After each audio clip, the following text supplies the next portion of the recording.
우리 교회에서 협력하고 있는 선교단체 중에 스탠드업 커뮤니티라는 단체가 있습니다. 이 단체는 갑자기 중증 사고를 당해서 중증 마비가 온, 그리고 불의의 사고로 인해서 더 이상 생활할 수 없게 된 특별히 사람들 중에 가장들을 이제 다시금 소망을 주고 격려하고 다시금 일어나서 소망을 가지고 살아갈 수 있도록 돕는 단체입니다.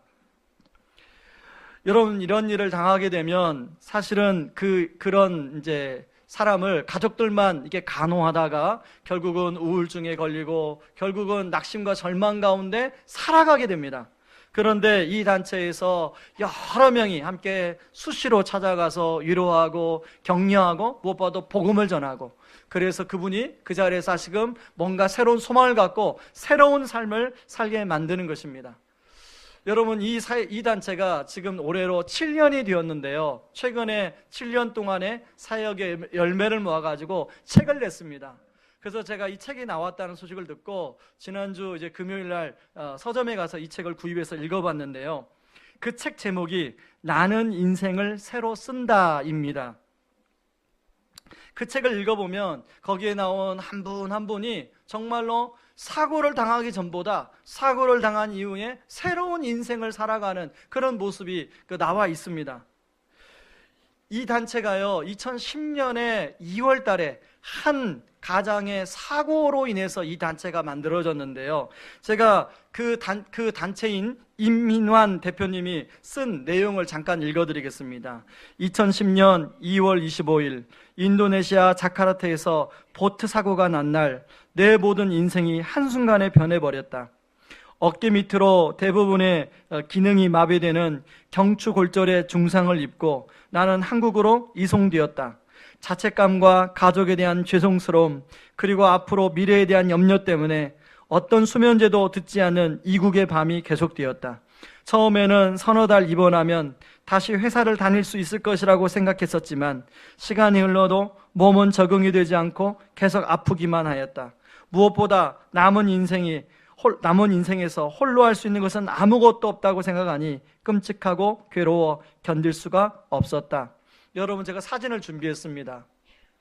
지금은 이제 마비가 돼서 휠체어를 의지하고 지금 이렇게 살아가시는데요, 제가 왜 이 말씀을 드리냐면 오늘 우리가 읽은 본문에 이런 절망의 나락에 빠진 사람들이 나오기 때문에 그렇습니다. 두 사람이 등장하는데요, 하나는 귀신 들린 어린 딸을 둔 수로보닉의 여인입니다.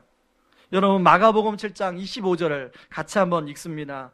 이에 더러운 귀신 들린 어린 딸을 둔 한 여자가 예수의 소문을 듣고 와서 그 발 아래에 엎드리니. 여러분, 사랑하는 자녀가 조금만 아파도 부모로서 그게 마음이 찢어지는 고통이 있습니다. 차라리 내가 아프고 말지. 모든 부모가 아마 동일한 심정일 것입니다. 그런데요, 이 아이가 그냥 아픈 게 아니라 더러운 귀신이 들려서 지금 고통 가운데 있다는 것입니다.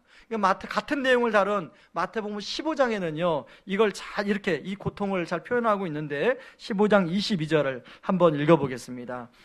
그런데 그 지역에 사는 어떤 가나안 여자가 예수님께 와서 소리쳤습니다. 주님, 다윗의 자손이여, 저를 불쌍히 생각하시고 도와주세요.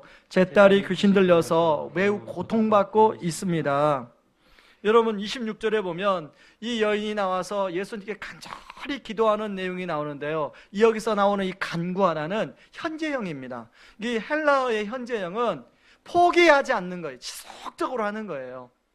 여러분, 마태복음, 아까 그 같은 내용을 나눈 마태복음에는 제자들이 이 여인이 나와서 예수님께 간구하니까 제자들이 예수님, 저 이방 여인, 더러운 여인을 쫓아내버리세요, 이런 간구가 나와요.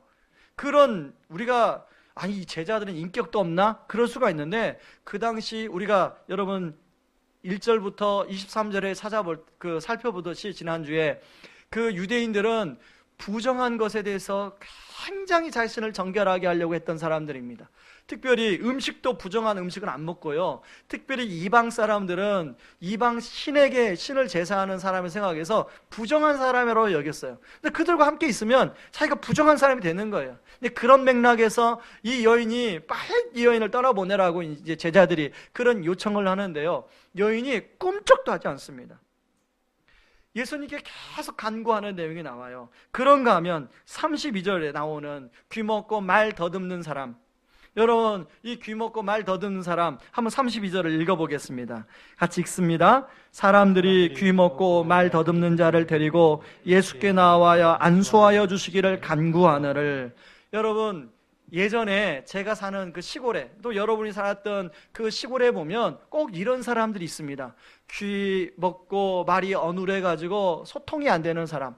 그러면요 그 사람이 못 듣는 걸 알기 때문에 많은 사람들이 막 그 사람을 놀려요. 심지어는 제가 이 말씀을 준비하다가 어린 시절에 저도 그들과 함께, 그 애들하고 함께 막 그런 사람들을 놀렸던, 조롱했던 막 생각들이 나더라고요. 주여 용서하여 주옵소서 막 그런 회개를 했는데, 여러분 많은 아마 그런 그 어린 시절에 보면 그런 사람들이 동네에 한두 명씩 있었을 것입니다. 여러분 그런데요, 그런 사람들이 말은 못 알아듣지만 오히려 말은 못 알아듣는 가운데 다른 게 발달이 됩니다. 그 사람들은요 입모양만 보면 저 사람이 어떤 말을 하는지 알아요. 그리고 얼굴 표정에 보면 굉장히 예민하게 받아들여서 나를 어떻게 대하는지 다 알아요. 여러분 수많은 귀먹고 말 더듬는 자가 많은 사람들한테 조롱을 당하고 멸시를 당하고 차별을 당했을 텐데 이 사람이 겪었을 고통, 그걸 다 느꼈을 거 아니겠습니까? 그런가 하면 이 두 사람은요 이방인입니다. 한 사람은 그 두로 사람이고 한 사람은 갈릴리 옆에 데가볼리 지역에 사는 사람이 이방인이에요. 여러분 우리 앞에 살펴본 것처럼 유대인들은 이방인들을 사람 취급을 하지 않았습니다. 그래서 심지어는 이방인을 개라고까지 부를 정도로 그렇게 심하게 말을 했습니다. 여러분 이방인들이 왜 그랬냐면 이들은 하나님을 섬기지 않기 때문에, 그래서 이들은 전능하신 하나님의 보호하심이나 치유하심을 받을 수가 없다고 그 당시에 인식이 되었습니다. 여러분 자신의 딸이 귀신이 들리고 그리고 평생 귀먹고 말을 더듬는 사람, 하나님의 보호하심, 하나님의 치유하심도 받을 수 없는 가운데 차별을 당하니 얼마나 절망이고 얼마나 소망이 없겠습니까? 근데 그렇게 소망이 없이 살아가는 어느 날 귀신들을 딴 엄마에게 예수님이 자신의 고향 마을, 자신의 마을로 오셨다는 얘기를 듣는 거예요.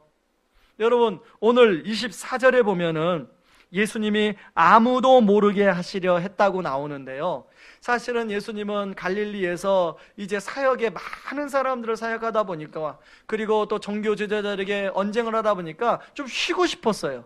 그래서 택한 곳이 두로 지방입니다. 왜냐하면 이방인들이 사는 데는 사람들이 거기까지는 오지 않겠지. 그래서 거기가 쉬러 가셨는데 그 소식을 듣고 이 귀신 들린 그 어린 딸을 둔 여인이 예수님을 찾아온 거예요. 여러분 만약 예수님이 휴가를 오시지 않았다면 이 여인은 예수님을 만날 수가 없었겠죠. 또 귀먹고 말 더듬는 자도 예수님이 데가볼리 지역으로, 갈릴리로 가는 길이 여러 많은데 데가볼리 지역을 통과해서 가면서 예수님을 만나거든요. 만약 예수님이 데가볼리 지역을 통과하지 않았다면 예수님을 만날 수 없었을 거예요. 저는 이 말씀을 지난주 화요일부터 이제 성찬식이 있기 때문에 같이 어떻게 이 말씀을 전할까 이렇게 묵상하는데, 이 두 사람의 입장에서 생각해 보니까 예수님 만나고 자신의 문제가 해결이 되었잖아요. 그래서 그 단어가 생각나더라고요. 지난 주일날 한 성도님께서 저한테 본인이 책을 쓰셨다고 책을 이제 선물을 사인을 해서 선물을 줬습니다. 근데 책 제목이 말할 수 없이 감사합니다 더라고요. 제가 그 책 제목이 떠오르는 거예요. 이 두 분을 생각하니까, 이 사람 입장에서 생각하니까, 그런 절망과 소망이 없는 가운데서 예수님을 만나고 예수님께서 자신의 문제를 해결해 주시니 얼마나 감사할까. 그런가 하면 여러분 서론에서 말한 그 갑작스러운 사고로 전신마비를 겪은 그 이민환 대표도 마찬가지 아니겠습니까? 여러분 그 위기 가운데 있는데요, 자기 그 누나가 다니는, 이분은 원래 예수 안 믿는 분입니다. 자기 누나가 다니는 교회 그 교구 목사님이 병원을 찾아온 거예요. 근데 이 목사님이 제가 잘 아는 그 후배 목사님인데요. 그 김태양 목사님이라고 지금 스탠드업 커뮤니티 이제 사역을 하시는 목사님인데, 이분은 특별한 은사가 있어요. 그 자리에서 노래를 작사 작곡을 해요. 근데 그걸 볼 때마다 뭐 얼마나 부러운지. 그런데 하나님이 그 은사를 사용하시는 거예요. 그 병원에 이제 신방을 가고 그분을 생각하니까 하나님이 이분에게 내가 이분만을 위한 노래를 만들어줘야겠다. 그러고 이분만을 위한 노래를 작사 작곡해가지고 기타를 둘러매고 또 이제 자기 그 함께 몇 명의 성도님과 함께 가서 노래를 들려준 거예요. 그러니까 이분이 지금 계속 병원에만 누워있던 이분이 자기를 위한 특별한 노래를 불러주니까 마음이 열리기 시작하는 거예요. 그리고 이제 다른 분을 통해서 복음이 들어가기 시작하고 또 이제 말씀이 들어가고 시작하고, 그러면서 이분이요, 그 전까지는 자신의 처지만 한탄하고 낙심했던 이분이 그런 마음이 하나씩 사라지기 시작하는 거예요. 그런 마음이 하나씩 빠져나오고 나가니까 그 다음에 이분 안에 변화가 일어나는데요, 이제까지는 온통 시선이 자신의 처지, 자신의 상황 여기만 몰두해 있던 이분이 바로 옆에 누워있는 환자가 보이기 시작하는 거예요. 여러분, 그 중증 환자 병실이니까 그 옆에 누군가가 또 누워있지 않았겠습니까? 근데 그 옆에는 배성수 형제가 누워있었어요. 여러분, 사진 한번 보여주시죠. 여러분, 배성수 형제는요, 굉장히 등치가 좋았었대요. 그런데 취미생활로 운동을 했습니다. 근데 이게 유도할 때 낙법을 잘못해가지고 이 목뼈를 다쳐서 목 아래로 전신마비가 왔어요. 그러니까 평생 얼굴만 살아있고 모든 게 다 마비가 돼서 누워만 있어야 돼. 누워만 있다 보니까 등에 욕창이 생겼습니다. 그런데 이제 집이 경제적으로 어렵다 보니까 욕창 수술할 돈이 없는 거예요. 그래서 이제 이 이민환 대표가, 목사님이 또 가시니까 목사님한테, 목사님, 제가 저분을 돕고 싶은데 어떻게 좋은 방법이 없을까요? 그때 이제 스마트폰이 막 이게 이제 활발하게 될 텐데요. 그래서 이 목사님이 그러면 그런 마음을 트위터나 또 페이스북에 사진을 찍고 동영상을 찍고 간단하게 말씀해 주시면 제가 글로 옮겨서 올리겠습니다. 그렇게 해가지고 사연을 올렸더니요, 전국에서 그것을 후원이 돌았어요. 그래서 그 배성수 형제를 욕창 수술을 해주는 그 수술비로 사역이 되었습니다. 그렇게 해서 시작된 것이 스탠드업 커뮤니티 사역입니다. 저는 이민환 대표나 입장에 생각해 보니까 말할 수 없이 감사합니다. 지금 비록 자신의 삶이 그렇게 됐지만 지금은 본인이 오히려 그런 사람들을 돌보는 일을 그렇게 하고 있다는 거예요. 그 생각해 보니까, 자신의 삶을 돌이켜 보니까 말할 수 없이 감사합니다. 여러분, 사실 저를 포함해서 여기 있는 분들, 혹시 남편이나 본인이 그런 어려운 일을 당하고 자녀들이 그런 일을 당하면 여러분, 과연 말할 수 없이 감사할 수 있을까요? 왜냐면 아직 이분은 치유가 안 된 거 아니에요. 더 이상 마비가 됐으니까 더 이상 이게 치료가 안 되는 거 아닙니까? 그런 상황에서 더 이상 감사할 수 있을까요? 그렇다면 어떻게 그분이 말할 수 없이 감사할 수 있을까 생각하는 가운데 오늘 본문을 묵상하면서 두 가지를 좀 생각해 보려고 합니다. 첫 번째는요, 자신의 실상을 온전히 인식하는 것입니다. 여러분, 오늘 본문에 보면 수르보니게 여인이 자신의 귀신딸을 치료해달라고 예수님께 간절히 기도하는데, 여러분, 그 정도 간절히 기도하면 예수님, 우리가 아는 예수님이라면 당연히, 그래 딸아, 너 정말로 내가 네 마음을 이해한다. 너 그동안 고생 참 많았다. 이리 와라. 가자, 손잡고 내가 네 딸에 가서 귀신 쫓아내줄게. 그래야 되지 않습니까? 그런데요, 오늘 본문에 보면 27절에 같이 한번 읽어볼까요? 쉬운 성경으로 인용했습니다. 같이 읽습니다. 예수님께서 그 여자에게 말씀하셨습니다. 자녀들을 먼저 먹여야 한다. 자녀들의 빵을 빼앗아서 개에게 던지는 것은 옳지 않다. 여러분, 아니 어떻게 다른 사람도 아니고 예수님이 이방 여인을 개라고 취급하고 인격 모독적인 말을 할 수 있느냐고요. 여러분, 많은 분들이, 저도 예전에 그랬지만 이 본문을 읽을 때마다 아니 어떻게 예수님이 이렇게 말했지? 막 이런 생각이 들 때가 있었습니다. 여러분, 그런 적 없었어요? 목사님, 저는 성경 한 번도 안 읽어봤는데요. 딱 그런 눈이세요. 그런데요, 언뜻 보면 이게 오해하기 참 쉬운 말씀인데요, 그 당시 다른 유대인들은 이방인들을 이게 경멸하는 개라고 표현을 했다면, 예수님이 여기 사용하는 이 개는요, 애완용 강아지 표현이에요. 그래서 원어로 보면 쿠나리온이라는 단어를 사용하고 있습니다. 예수님이 그러면서 하나의 비유를 들고 있는데요, 식탁에서 밥을 먹는 비유를 들고 있어요.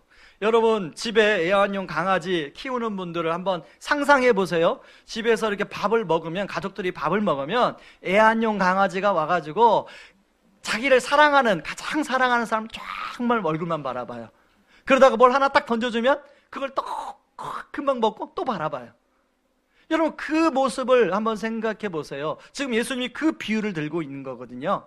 예수님은 여러분, 동일한 내용을 다루고 있는 마태복음 그 15장 24절에서는 나는 이스라엘의 집에 잃어버린 어린 양 외에는 다른 데로 보내심을 받지 아니하였다라는 말씀이 나와요. 예수님은 예수님이 오신 목적은 먼저 구약의 말씀을 성취시키려고 오셨어요. 그리고 유대인들에게 복음을 전함으로 유대인들의 생각을 깨워서 유대인들로 하여금 이방인들에게 복음을 전하도록 하는 게 예수님의 첫 번째 사명이에요. 그러니까 예수님이 오늘 7장 27절에 무슨 단어를 하냐면 자녀들을 먼저 먹여야 된다. 그러니까 지금은 유대인들을 위한 사역에 내가 집중할 때라, 이방인들을 위한 사역도 언젠간 할 텐데 아직 순서가 안 됐으니까 잠깐 기다려라. 네가 고통스러운지 알지만 잠깐만 기다려라. 그런 뜻이에요. 그런데요, 이 여인이 예수님의 말씀을 듣고 포기하지 않아요. 아까 그랬잖아요. 여러분, 세상에는요, 어떤 도전 앞에 세 종류의 반응이 나와요. 하나는 겁이 많고 두려움이 많아서 도전을 못하는 사람이 나오는가 하면, 하나는 평범한 사람, 그런가 하면 진짜 용감한 사람. 근데 또 한 부류가 있는데요, 자신의 자녀가 어려운 상황에 놓인 부모, 특별히 위험에 빠진 상황에 놓여있는 특별히 엄마. 이 엄마들은요, 물불을 안 가립니다. 뭐 용기가 있고 옛날에 겁이 있고 이럴 필요 없어요. 자기 자녀가 위험에 빠지면 그런 게 하나도 막 눈이 다 뒤집히고요. 지금 바로 이 수르복의 여인이 그런 상태예요. 그러니까 예수님이 그렇게 말을 하지만 재치 있는 대답으로 뭐라고 대답하냐면요, 마가복음 7장 28절 말씀 같이 한번 읽어봅니다. 그 여자가 대답했습니다. 주님, 옳습니다. 그러나 상 아래에 있는 개들도 그 아이들이 흘리는 부스러기는 얻어먹습니다. 이게 무슨 말이냐면, 주님 말씀 맞습니다. 저는 이방인 여인이기 때문에 자격이 안 됩니다. 내가 하나님의 자녀가 아니기 때문에 주님의 그 상에서 먹을 수 없다는 걸 압니다. 그럼에도 불구하고 저는 주님의 애완용 강아지가 되고 싶습니다. 이런 말이에요. 여러분, 그 여인의 입장에서 사실은 주님이 애완용 강아지라고 말씀했지만 사실은 또 어떻게 보면 기분 나쁠 수 있어요. 그런데 이 여인은 그 당시에 유대인들이 자기들을 바라보는 그 이해, 문화적 이해를 이해하고 있더라는 거죠. 그러면서 뭐라고 하냐면, 주님, 내가 자격 없는 줄 압니다. 내가 주님의 상에 내가 거기에 참여할 수 없다는 걸 이미 압니다. 그러나 내 주님의 애완용 강아지가 되고 싶습니다. 저에게 떨어지는 부스러기 은혜라도 허락하여 주옵소서. 그걸 구하고 있는 거예요. 이렇게 말하자요, 주님이 29절에 뭐라고 하냐면, 우리 개역성경에 보면 이 말을 하였으니 이렇게 나와요. 그런데 이걸 다른 번역 성경으로 보면 뭐라고 번역하냐면, 너 참 옳은 말을 했다. 너 참 정말 네 대답을 듣고 보니까 놀라운 대답이로구나. 그리고 마태복음에 보면요, 28절에 보면 예수님께서 이 여인에게, 여인아, 내 믿음이 크도다 라고 이 여인의 믿음을 칭찬하는 내용이 나오더라는 것입니다. 여러분, 예수님 입장에서 이 여인이 그렇게 대답을 하니까 예수님도 예상하지 못했던 말이. 그런데 이 여인이 자기는 예수님의 애완용 강아지가 되고 싶다고 하는 그 고백을 예수님은 너무나 기쁘게 받아들여요. 그리고 이 여인에게 그 부스러기 은혜를 베풀고 있습니다. 뭐라고 말씀하시냐면 29절에 보면 어서 돌아가 보아라. 내가 그렇게도 원하는 귀신이 내 딸에게서 떠나갔을 것이다. 여러분, 저 같았으면요, 예수님, 나 그 말 못 믿어요. 예수님 손잡고 같이 가셔야 돼요. 예수님 가서 우리 애한테 내 눈에 앞에 보는 데서 안수해 주셔야 돼요. 그런데 이 여인은 그러지 않았어요. 이 여인은 그 말씀을 믿고 그대로 돌아가요. 가보니까 그 여인의 딸이 귀신이 나가고 건강한 모습으로 있는 거예요. 아멘. 그렇죠? 여러분, 사실 우리도 우리의 속의 내면을 들여다보면 우리는 죄인 중에 죄인입니다. 여러분, 우리는 바로 이 여인처럼 우리도 이방인이에요. 우리도 부정한 사람들이에요. 그래서 우리가 하나님 아버지 앞에, 그 엄격하신 하나님 아버지 앞에, 거룩하신 하나님 아버지 앞에 나아갈 수 있는 자격을 가진 사람이 하나도 없어요. 그런데요, 우리 예수님이 생명이 떡이 되어서 십자가에서 우리의 부정함을 다 씻어 주셨습니다. 그래서 우리는 자격이 없지만, 내 분에 넘치는 것이지만 주님의 상에서 함께 먹도록 우리를 초대하여 주신 줄 믿습니다. 그러므로 우리가 잊어서는 안 될 게 있어요. 우리는 주일날 나올 때마다, 항상 나올 때마다 지난주 내가 어떻게 살았는가에 대해서 생각할 때가 많아요. 그렇잖아요. 저도 마찬가지고.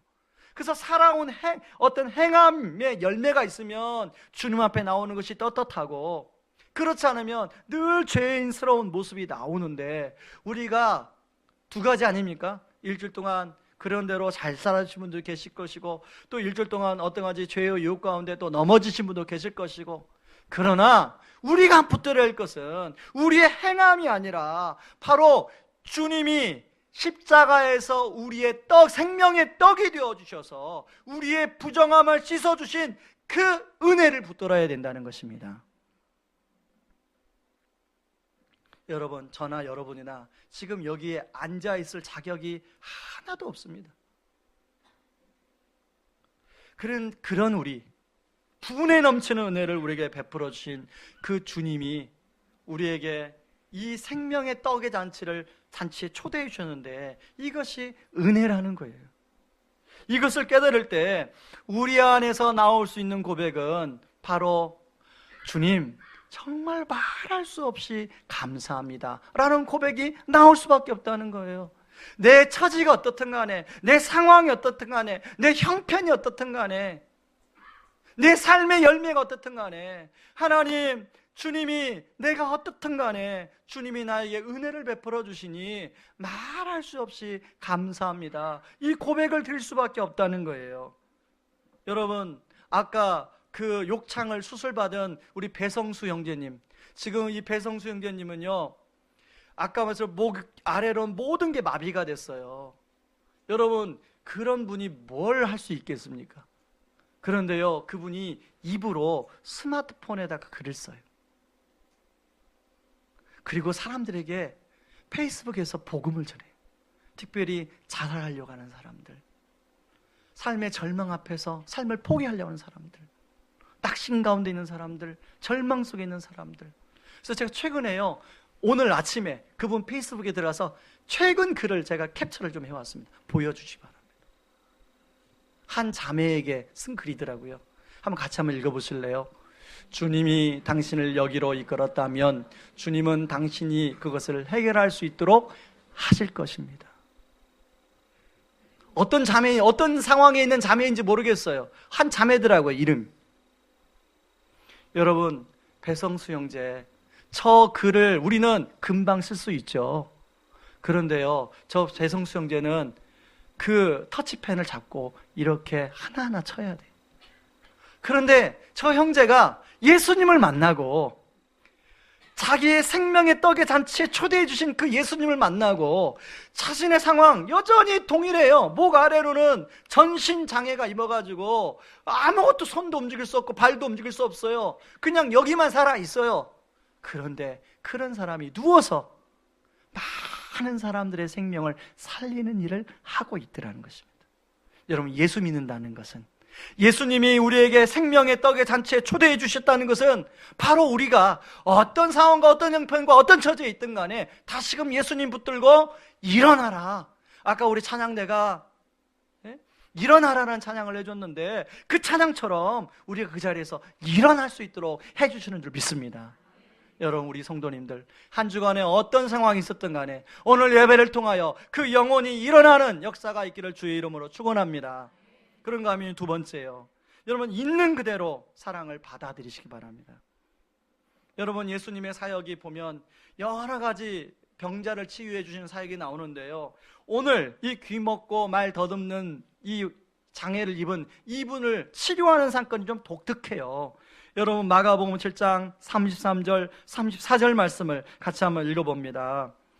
예수께서 그 사람을 따로 데리고 무리를 떠나서 손가락을 그의 양귀에 넣고 침을 뱉어 그의 혀에 손을 대시며 하늘을 우러러 탄식하시며 그에게 이르시되 에바다 하시니 이는 열리라는 뜻이다. 여러분, 먼저요, 이 귀 먹고 말 더듬는 사람을 따로 데리고 갑니다. 여러분, 귀 먹고 말 더듬는 사람을 왜 예수님이 따로 데리고 갔을까? 그 자리에서 치료해 주시지, 그냥 안수해서 치료해 주시면 되지. 여러분, 그 자리에는 많은 사람들이 있었어요. 그 많은 사람들은요, 이 사람과 오랫동안 그 동네에 살았던 사람들이, 그러면 여러분, 이 사람 입장에서 보면 한 사람 한 사람이 다 이 사람에게 상처를 줬던 사람들이에요. 한 사람 한 사람에게 다 상처받은 사연이 있어요. 여러분, 예수님은 이 사람을 따로 데리고 가요. 그래서 한 번도 이 사람 누구도 자기를 인격적으로 1대1로 만나서 인격적 터치를 해주지 않았어요. 근데 예수님이 이 사람을 따로 데리고 가서 1대1로 인격적인 터치를 해주고 계세요. 여러분, 그분의 입장에서 얼마나 마음이 좋았을까요? 이제까지 한 번도 어떤 사람도 자기랑 일대 자기 인격을 존중해 주면서 그렇게 말해준 분이 없었어요. 자기랑 자기를 눈을 마주치고 해주신 분이 없었어요. 근데 예수님이 그걸 해주시고 있더라는 거죠. 그리고 여러분, 두 손으로 예수님이 귀를 막습니다. 그리고 침을 뱉어 그 사람의 혀에다가 손을 대서 혀를 만집니다. 여러분, 왜 이런 행동을 하셨을까, 예수님이? 사실은 어떤 사람도 이렇게 행동하지 않았거든요. 여러분, 그 사람은 지금 의사소통이 안 돼요. 그런데 우리 단기 선교 가면 의사소통이 안 되면 어떻게 하죠? 손짓 발짓 해가지고 막 머리도 때리고 막 손짓도 하면서 그렇게 의사소통하는데요, 지금 예수님이 이 사람을 배려한 수화로 통역하는 거예요. 귀를, 자 봐라, 내가 귀를 치료한다. 자, 이제 입을 벌려라, 혀를 내밀어라, 내가 네 입을 치료하겠다. 여러분, 이 사람 입장에서 어땠을까요? 그렇게 해주시는 그 사람 입장에서 예수님이 치유해 주시는 이분이, 내가 진정으로, 아, 이분은 진짜 나를 사랑하시는구나, 이분은 나를 진짜 인격적으로 존중해 주시는구나, 그런 걸 느끼지 않았겠습니까? 자, 여기까지 이렇게 행동하시고요, 예수님이 이제 에바다 하면 돼요. 에바다 하시면 돼요. 여러분, 그러잖아요. 우리도 모든 문제가 있을 때 예수님 한번 와서 그냥 한번 쫙 말씀하시면 그 문제가 해결될 수 있어요. 그렇게 에바다 외치시면 되는데, 에바다 외치시기 전에 예수님이 탄식하시며 라는 단어가 와요. 예수님이 그러면, 아니, 그럼 치료해 주면 되는데 왜 탄식하셨을까요? 어떤 사람들은 이 귀 먹고 말 더듬는 사람이 그동안 겪었을 그 고통이 너무나 예수님께 다가와서 탄식하셨을 것이다. 저도 그렇게 생각합니다. 그런데요, 예수님이 탄식하신 이유가 있어요. 그 이유를 알려면, 여러분, 바로 이 귀 먹고 말 더듬는다는 이 단어, 여러분, 예수님이 구약을 신약에 와서 성취한 말씀들이 많습니다. 그런데요, 이사야 35장 4절 6절에 보면 귀 먹고 말 더듬는 사람이란 말에서 사용된 단어 모골리라로스라는 단어가 신약에 한 번, 구약에 한 번 딱 두 번이 나와요. 근데 신약은 바로 여기서 나오고요, 구약은 이사야 35장 4절 6절에서 나옵니다. 같이 한번 우리 읽어볼까요? 같이 읽습니다. 두려워하는 사람을 격려하여라. 굳세어라. 두려워하지 말아라. 너희의 하나님께서 복수하러 오신다. 하나님께서 보복하러 오신다. 너희를 구원하여 주신다 하고 말하여라. 그때 눈먼 사람의 눈이 밝아지고 귀먹은 사람의 귀가 열릴 것이다. 그때 다리를 절던 사람이 사슴처럼 뛰고 말을 못하던 혀가 노래를 부를 것이다. 광야에서 물이 솟겠고 사막에 시냇물이 흐를 것이다. 여러분, 구약에 메시아가 오면은 이런 일이 일어난다는 거예요. 여러분, 이미 예수님이 오셨어요. 그래서 그 일이 지금 일어나고 있어요. 여러분, 지금 그 일이 일어나고 있는데요, 이제 진짜 장차 예수님이 재림하시면 이 일이 더 확장돼서 완전히 일어나요. 지금은 조금씩 일어나는데 이것은 예수님의 맛보기예요, 맛보기. 여러분, 예수님이 이 땅에 진짜 재림하시는 날, 바로 오늘 말씀처럼 눈먼 사람의 눈이 밝아지고 귀먹은 사람이 귀가 열리고 다리 절던 사람이 사슴처럼 뛰고 말을 못하던 혀를 가진 사람이 말을 하게 되고 듣지 못했던 사람들이 노래를 듣게 되고 하는 일이 이루어진다는 거예요. 저는요, 아침에 출근할 때 또 저녁에 잠깐 제가 신방 갈 때 보면 옆에 장애인 복지관이 있어요. 그래서 그 장애인들과 부모님들이 자기 자녀를 데려다주고 집에 데려가는 모습을 보게 돼요. 그런데 예수님이 정말로 재림하시면 여러분, 그 부모님들이 그 장애우를 키우면서, 장애아를 키우면서 얼마나 힘든 시간을 보내시겠습니까? 저희 교회도 있는데요, 얼마나 고통스러운 시간을 보내겠어요. 그런데 예수님이 이 땅에 정말로 다시 오시면 그 모든 게 회복이 된다는 거예요. 우리의 심령만 회복되는 것이 아니라 모든 장애, 모든 질병, 모든 것이 회복된 줄 믿습니다. 저는 이 말씀을 생각하다가요, 예전에 많이 불렀던, 특별히 대학생 때 많이 불렀던 찬양이 생각났어요. 사막에 샘이 넘쳐 흐르리라. 우리 같이 한번 불러볼까요? 사막에 꽃이 피어 향내 내리라. 주님이 다스리는 그 나라가 되면은 사막이 꽃동산 되리. 사자들이 어린 양과 뛰놀고 어린이들 함께 뒹구는 참 사랑과 기쁨의 그 나라가 이제 속히 오리라. 우리 주님이 오시면, 우리 주님이 다시 오시는 날 이런 일이 일어난다는 거예요. 그런데 여기 말씀이 있습니다. 예수님이 두려워하는 사람을 격려하면서 굳세어라, 두려워하지 말아라. 너희의 하나님께서 복수하러 오신다. 하나님께서 심판하러 오신다. 여러분, 지금 예수님이 탄식하신다고 하셨잖아요. 예수님의 탄식은 뭐냐면 이 사람이 개인의 고통도 보였지만, 여러분, 이 사람은요, 지금 많은 사단의 눌림 속에 살아간 사람을 대표하는 사람. 예수님이 이 땅에서 지금 예수님을 만나지 못하는 수많은 사단의 그 눌림과 그 어두운 영의 눌림 속에 살아가는 사람들의 고통이 예수님이 느껴졌어요. 그래서 그 아픔이 느껴지니까 탄식하시는 거예요. 그리고 이제 예수님이 곧 십자가에 못 박히면 여기 심판이요, 천군 천사를 데려와서 그 사단을 다 심판한 그런 심판이 아니잖아요. 하나님 심판은, 만약에 여러분 천군 천사를 데려와서 다 심판했다면요, 어둠의 영도 사단도 심판되지만 죄를 지은 우리도 심판받습니다.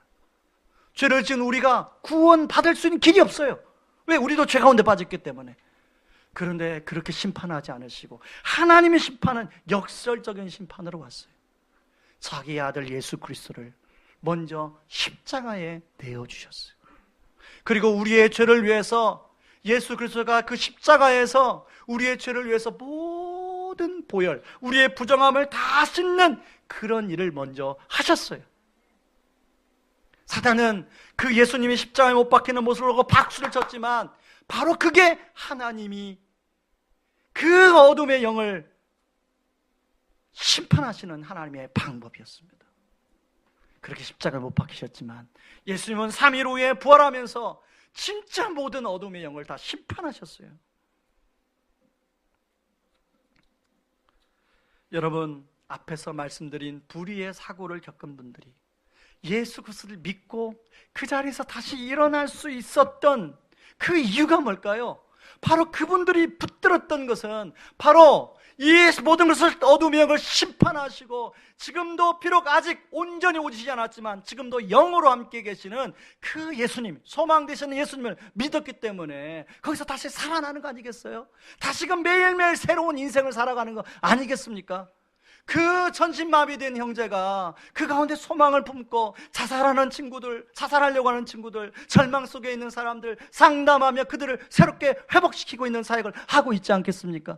근데 그 배성수 형제는 그 사고를 당하기 전까지는 그런 일에 관심이 없던 사람이었어요. 이민환 대표는 그런 일을 겪기 전에는 자기는 예수를 안 믿었던 사람이, 누나가 교회를 다니라고 해도 몇 번 나가다가 그만뒀던 사람이었어요. 그런데 그 일로 인해서 예수님 만나고 자기 인생이 새로워졌어요. 자기 때문에 곳곳에 살아나는 사람들이 많아요. 자기 때문에 곳곳에 새로운 인생을 살아가는 사람이 많아요. 자살하려는 사람들이 자살을 포기하고 새로운 인생을 붙들고 살아가는 사람이 많아지는 거예요. 여러분, 그러니까 나는 매일 인생을 새로 쓴다 하지 않겠습니까?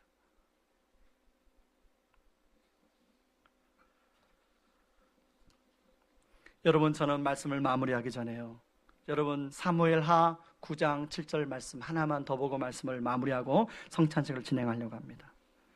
여러분, 사무엘사 9장 7절에는 다윗이 요나단 때문에 사울의 손자 무비보셋을 자신의 집에, 자신의 밥상에 초대하는 장면이 나와요.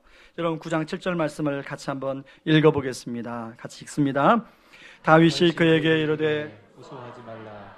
내가 반드시 내 아버지 요나단으로 말미암아 내게 은총을 베풀리라.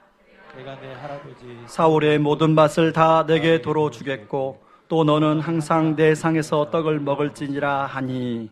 여러분, 그 당시는 왕권이 바뀌면요 모든 왕족을 다 멸하게 되어 있었습니다.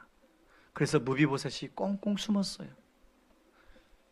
다윗이 어느 날 왕이 되어서 요나단과 한 약속이 생각나는 거예요. 그래서 혹시 요나단의 아들들이 있으면 내가 그 은혜를 갖고 싶다. 찾았어요. 근데 잘 안 찾아져요.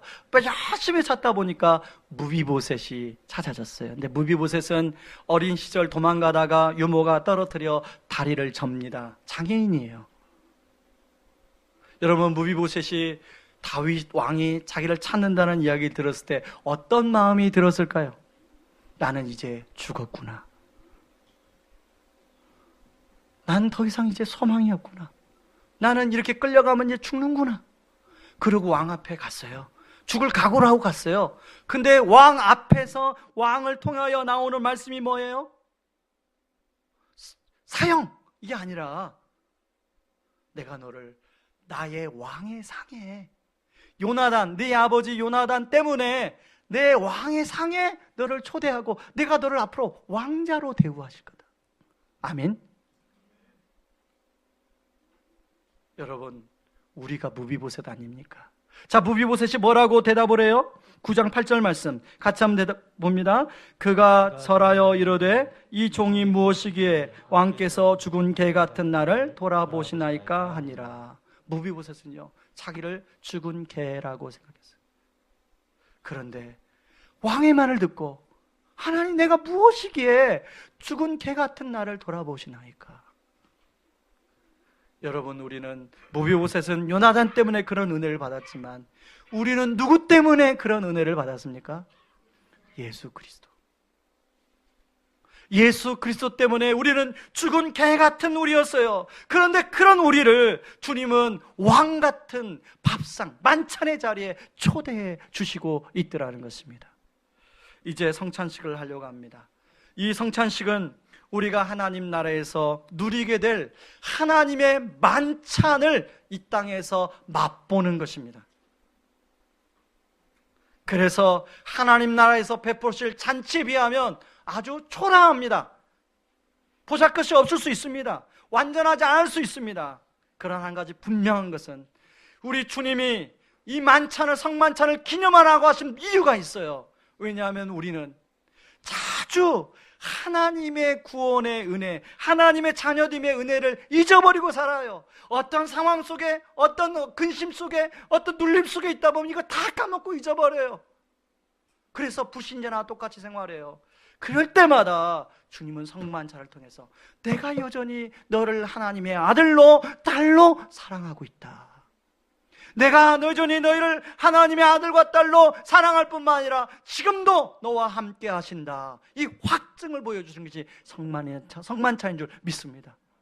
이 시간에 그런 마음으로 여러분, 우리 안에 말할 수 없이 감사합니다. 또 하나는 주여 어서 오시옵소서, 진짜 만찬을 누리게 하여 주시옵소서, 그런 마음으로 우리가 성만찬 함께 우리 거행하기를 원합니다. 제가 한번 기도하고 성만찬을 거행하도록 하겠습니다. 고마우신 하나님 아버지, 고맙고 감사합니다. 하나님, 죽은 개 같은, 하나님 무비보셋 같은 저희들을 하나님 십자가의 보혈로 우리를 하나님의 자녀 삼아 주시고 하나님의 만찬에 하나님 우리를 초대하여 주시니 감사합니다. 하나님, 그것은 바로 우리 주님이 생명의 떡이 되어 주셨기 때문에 그렇습니다. 오늘 이 시간에 주님의 살을 상징하는 생명의 떡을 먹고 주님의 피를 상징하는 보혈의 잔을 나누며 하나님, 우리가 함께 주님의 그 은혜를 다시 한번 회복하기를 원합니다. 성령님 함께하여 주시옵소서. 예수님의 이름으로 기도합니다. 아멘.